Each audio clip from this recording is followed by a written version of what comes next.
This is footage from a police body-worn camera taken at a protest in Atlanta on May 30th. It captured a moment of police violence that feels all too familiar.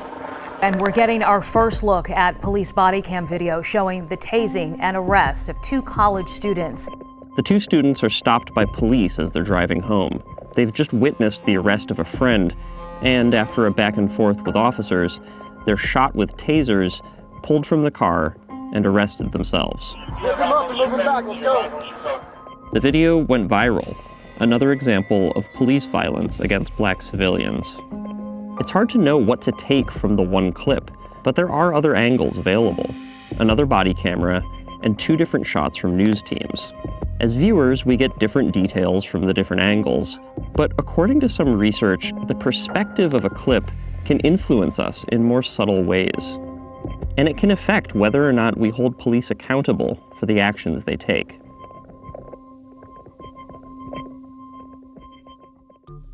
There's never been more footage of police on the job.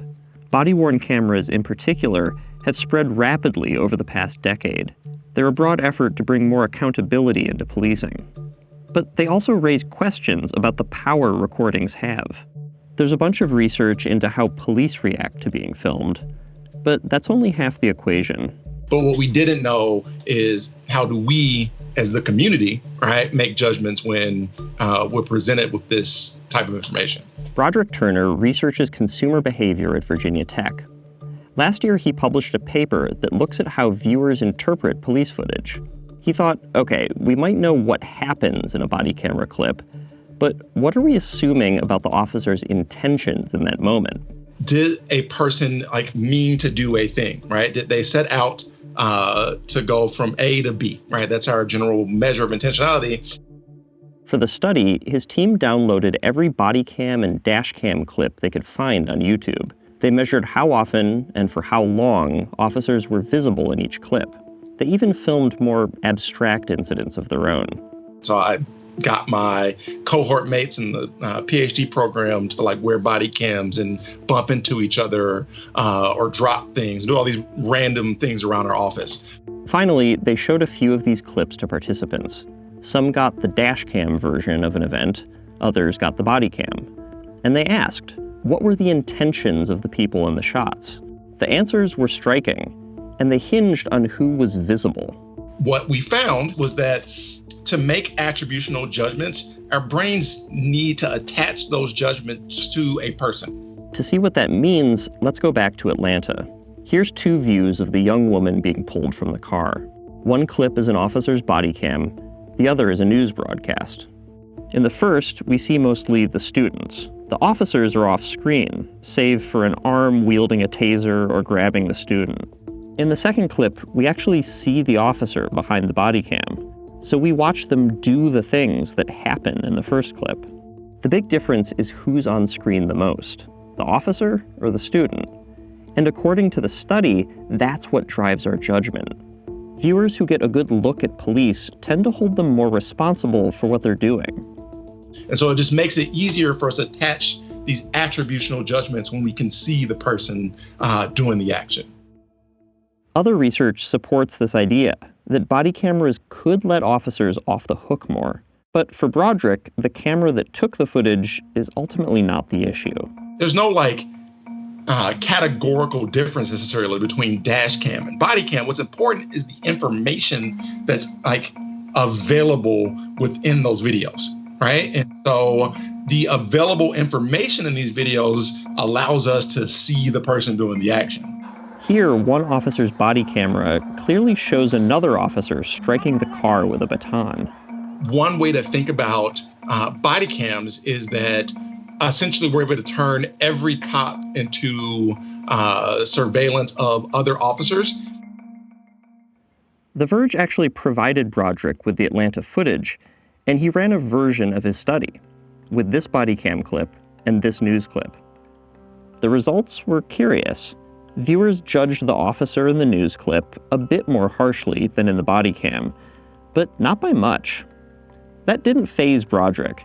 He pointed out that the officer's arms are visible in the body cam, and according to his original work, That's more than enough for our brains to hook onto. And so what we found is that if you can see the hand do the action, the intentionality judgment looks almost exactly the same as you can see the whole person doing it. The more striking result was this. As a baseline, Broderick showed some participants no video at all, just a written news article about the incident. 54% of those respondents thought the officer in the story should be fired, but the people who saw the news video, 80%. Similar story for the body cam. Either video perspective was a game changer. And as other research shows, it's not just perspective that sways us. If a video is played back more slowly, people see more intention in the actors. A different study showed viewers footage of an arrest, but some also read a police report containing misinformation. Those people judged the suspect more harshly, even though the video does not corroborate the report. The point is, video has power over us, whether we realize it or not. There's one perspective we haven't accounted for: the two students in the car. And it was just chaos, really. Like, they started rushing the car and telling us to, like, get out of here.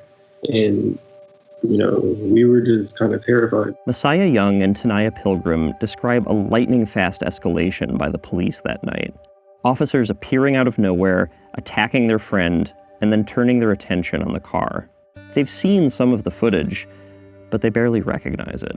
I literally feel like a different person. Yeah, every time I see it, I'm like, that can't be me, because, like I said, like, I would never think that I would be in a position like this, because it's like being disconnected from reality now. Yeah. Both Messiah and Tanaya were released. Messiah was treated for multiple injuries, including a cracked wrist and a gash on his arm. The only charges that stuck were against 6 of the officers. 4 were fired. Messiah and Tanaya can't know the officers' true intentions any more than we can, but they have an idea. What probably upset them so much was us seeing them attacking our friends. So they were like, they were embarrassed. Yeah, like they were what the just heck? kind of like reacting on like instinct, because if you're embarrassed, you see that other people see you doing wrong, you're going to try to cover that up. Whatever happens in our brains when we watch footage of police, it matters. The trend towards recording officers is gaining steam. Some of that footage will find its way online. Millions of people will see it. Juries will evaluate it. Lawmakers will cite it. It will continue to change the national conversation on policing. And overall, Broderick thinks that's a good thing.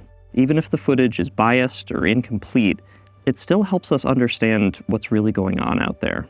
What gets measured gets moved. And so let's open up these measurements. Like, let's let the public see them.